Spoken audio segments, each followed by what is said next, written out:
Mas Jufri itu bikin novel Garis Jingga ini kenapa sih? Apakah ini juga novelnya kisah nyata atau gimana gitu? Iya. Si Kupra itu siapa? Iya.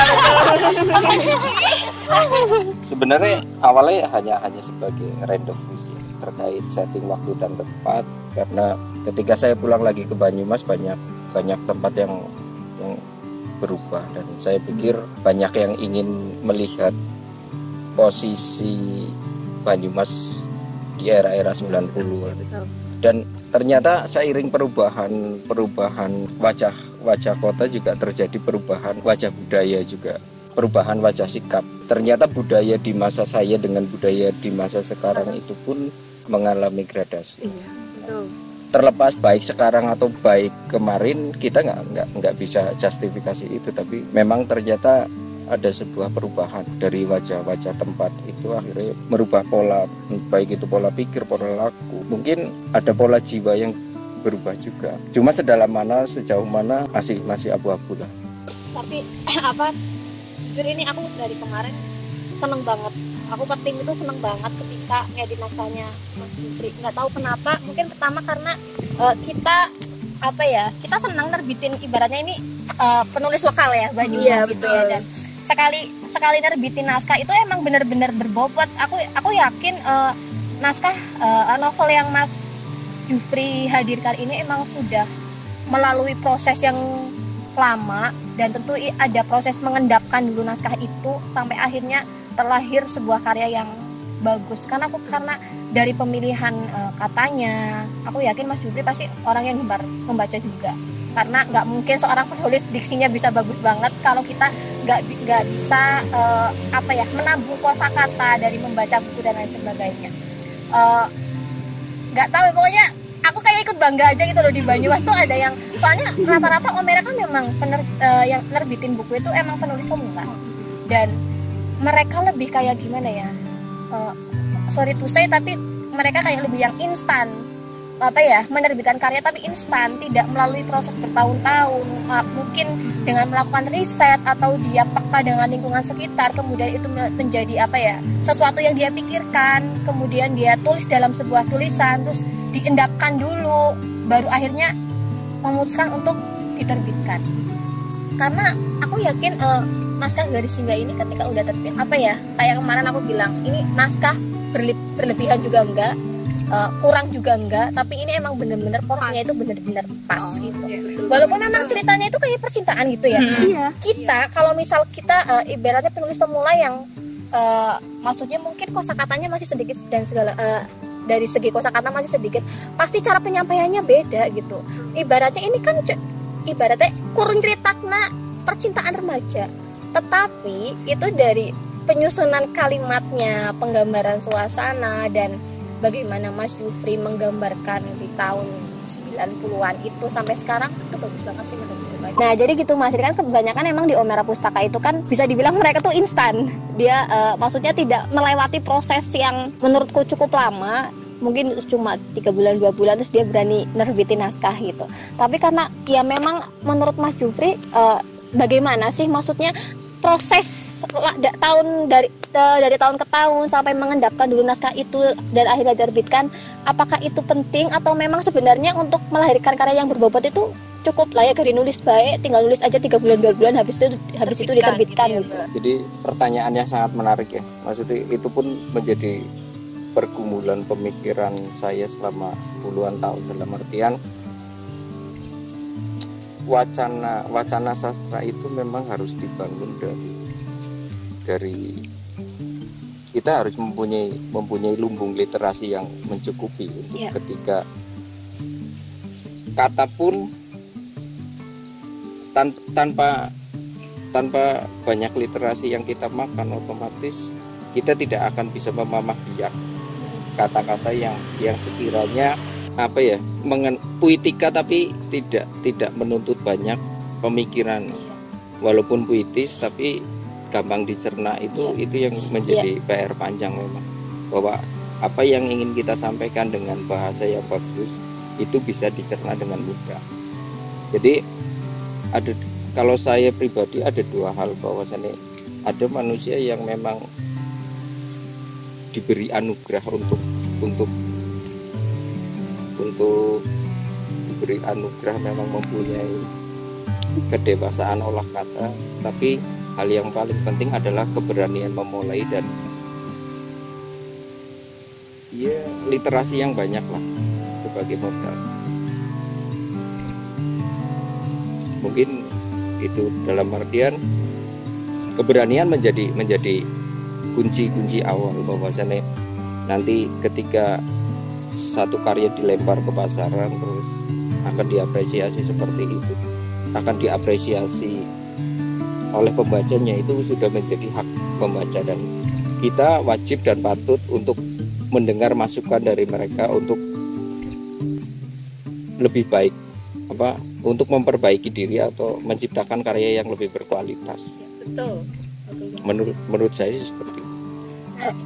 Ya, ini pertanyaannya hampir berhubungan sama yang Mbak Novita tadi bilang, bahwa mungkin aja Mas Jufri ini butuh waktu untuk riset atau mengendapkan naskah dulu sampai akhirnya diterbitkan. Nah, kalau boleh tahu lebih spesifik, berapa lama sih Mas Jufri itu bisa menyelesaikan novel Garis Cinta?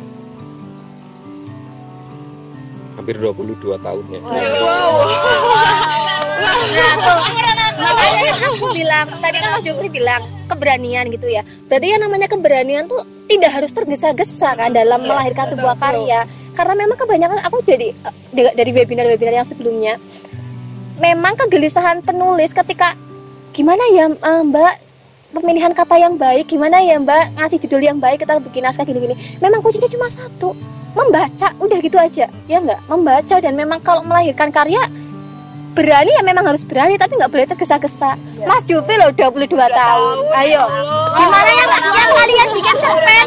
Yang bikin cerpen cuma sebulan jadi. 22 tahunnya iya ya seumuran. Itu mengalami revisi beberapa kali, karena sebelum saya masukkan ke Omera kan saya sudah coba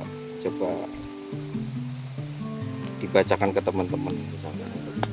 Awalnya karena niatannya untuk remaja, dalam artian saya kepingin menyajikan kisah roman yang tidak cengeng, dalam artian cinta itu bisa dewasa.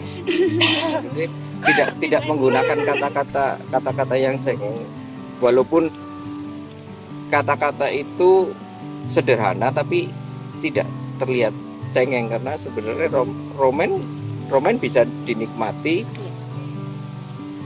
tanpa cengeng, walaupun jerone tetap nangis. Tapi memang pemilihan katanya emang nggak yang lebay, nggak yang menye ya, memang alay gitu ya, kayak gitu. Memang namanya membaca itu kan untuk perbendaharaan kata kita itu kan makin banyak dengan membaca. Jadi sebenarnya permasalahan paling inti adalah bagaimana kita menjadi kita. Maksudnya ketika pemula rata-rata mereka berpikir, oh saya harus seperti A, saya harus berarti memposisikan sebagai diri sendiri, memposisikan sebagai diri sendiri, pede lah ya. Nah, terus lagi ngomongin dari Singa ini,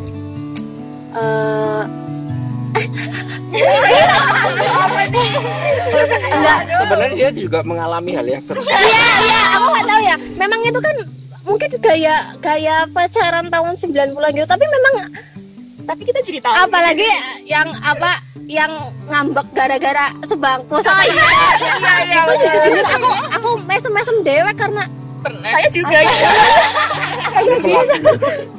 pelaku yang kayak adalah temanku kayak gitu ada gitu. Cuman memang apa ya, aku nggak tahu ini berarti ini kisah nyata gitu ya. Iya. Ayo Ide sastra itu selalu lahir dari realita, walaupun itu fiksi. Bahkan misalkan epos pun itu lahir dari cerita nyata walaupun itu khayalan. Jadi terlepas nyata atau tidaknya setting itu diambil, saya pikir itu sudah hak pembaca untuk iya. untuk menerjemahkan bahwasanya yang mampu saya sajikan seperti itu. Misalkan mau dinikmati seperti apa? Mungkin karena Om Era tuh penasarannya, ini tuh kupret Mas Jupri Mbak ya? Iya gitu, penasarannya gitu. Wah, gitu, wah kupret nih gitu. Misalkan toh itu realitanya seperti itu ya nggak masalah. Iya, kan kita penasaran aja gitu. Kan jadi kepo, oh dulu Nome kayak dulu mudanya gini gitu. Mas Jupri, aku mau tanya deh. Dari buku Garis Jingga ini kan ceritanya percintaan gitu ya di tahun-tahun 90-an gitu ya. Ada nggak sih Mas, maksudnya dari buku ini tuh apa yang ingin disampaikan Mas Jupri untuk mungkin pesan atau sesuatu yang ingin disampaikan lewat buku ini kepada kita nih yang milenium. Sebenarnya ini juga pertanyaan yang saya tunggu. Ayo kono. Dalam artian ini adalah sudut pandang budaya, sudut pandang sosial, sudut pandang perilaku yang terkungkung di waktu dan setting cerita itu dibangun. Roman itu hanya sebagai pembungkus, sebagai pemanis, karena ada banyak perkara sosial yang ternyata itu tidak pernah berakhir, dari sosial, politik, ekonomi, dan budaya. Ketika untuk membaca lanjut akan bisa memetik itu. Ketika di sana saya sangat ingat ada satu kata-kata yang memang saya sangat konsen di sana. Kadang-kadang manusia harus menerima sebuah keadilan di mana keadilan itu belum pernah kita sepakati bersama. Jadi dari 200 halaman lebih yang paling saya sukai memang itu. Jadi kadang-kadang kita harus mengakui sebuah keadilan bahwa padahal kita belum sepakat bahwasanya itu adil. Nah, itu terminologinya memang terminologi sosial, terminologi politik, termasuk terminologi budaya yang sedang kita bangun hari ini.